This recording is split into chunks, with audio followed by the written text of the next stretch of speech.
Being a commercial or economic hub, the UAE keeps to be gradually more important and attractive to the businesses worldwide. Several multinational companies either relocated or planning to relocate their regional headquarters to the country, being one of the best places to do business there. Also, since each and every jurisdiction would have its own tax regime, so today in this video we are going to provide a quick introduction to the taxation system in the UAE, trying to walk through the points that you should keep in mind and the types of taxes that you would be facing having a business there. Hello everyone and welcome to the Tax Gate. Hit the subscribe button and let's get started. Well, so from a helicopter view, the tax system in the UAE would include the following types of taxes. Let's start with the corporate tax. So corporate tax was introduced in the UAE end of 2022 and corporate tax rate is 9%. Small businesses would enjoy a tax relief and also number of exemptions are in place, and that's what we are going to understand later in this video. Also, we have the value-added tax.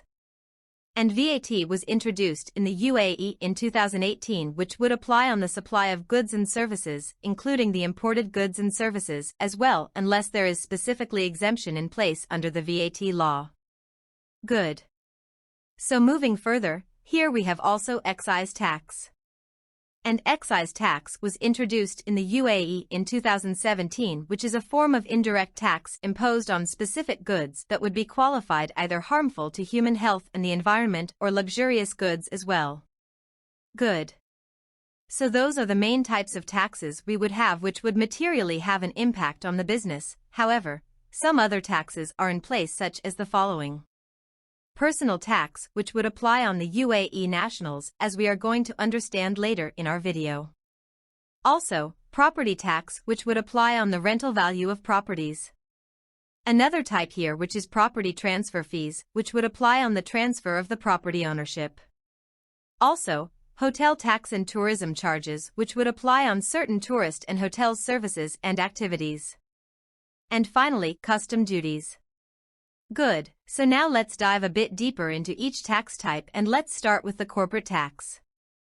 And here we would differentiate between the following. The tax treatment for the normal businesses operating in the mainland and the businesses operating in the free zone areas. Well, so for the normal businesses. Here also we would differentiate between the following types of businesses. We would have the large businesses. And here the corporate tax rate is 9% for the taxable income that exceeds specific threshold. Also we would have the small businesses, as the corporate tax law in the UAE provides a tax relief for small businesses, and here small businesses with any taxable income below the mentioned threshold would be subject to 0% corporate tax. Also, you should keep in mind that being treated as small business, then certain provisions within the corporate tax law wouldn't be applicable. For instance, reliefs, deductions, tax loss relief and transfer pricing compliance requirements as well. Good, and now with the last business type here, which is the exempted businesses. A number of exemptions have been introduced in the UAE corporate tax law, and these exemptions are available for specific entities such as governmental entities and qualifying public benefit entities, as the business would be exempted provided that some specific terms and conditions are met, same as specified within the law. Well, so that was for the normal businesses operating in the mainland in the UAE, and now let's move to the UAE free zone entities.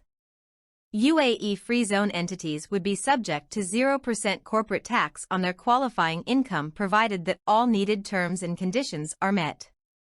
And for non-qualifying income of free zone entities, then it will be subject to 9% corporate tax accordingly. Well, also relatively we would quickly highlight that in the UAE, withholding taxes would not apply on payments made to non-resident entities. Also, so far dividend income is not taxable under the UAE corporate tax law. And generally capital gains would be subject to tax. However, a tax exemption would be in place provided that certain terms and conditions are met as specified within the law. And finally we would cover the transfer pricing as well. So, transfer pricing rules were introduced in the UAE, which are broadly in line with the OECD transfer pricing guidelines. So, taxpayers will be required to adhere to the arm's length principle for all transactions and arrangements with related parties and accordingly to document and to report how the arm's length principle is applied to related party transactions. Interestingly, free zone entities would be also required to comply with the transfer pricing rules and documentation requirements as well. Good, so that was for the corporate tax. However, before moving to the next type of tax here within our video, we should importantly highlight that it has been already announced that the UAE will implement BEPS Pillar 2, and accordingly we should keep our eyes on how this will impact the organizations in the UAE with a global presence, as both corporate tax and BEPS Pillar 2 will significantly impact the tax compliance and reporting burden as well.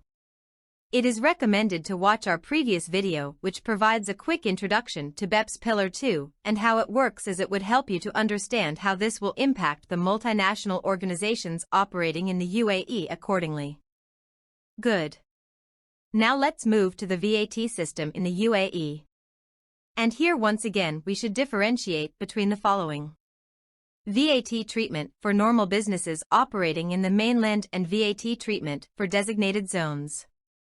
So, for the businesses operating in the mainland, we would highlight that the standard VAT rate is 5%, and here the business would be entitled to fully recover the input tax against any VAT incurred on business-related expenses.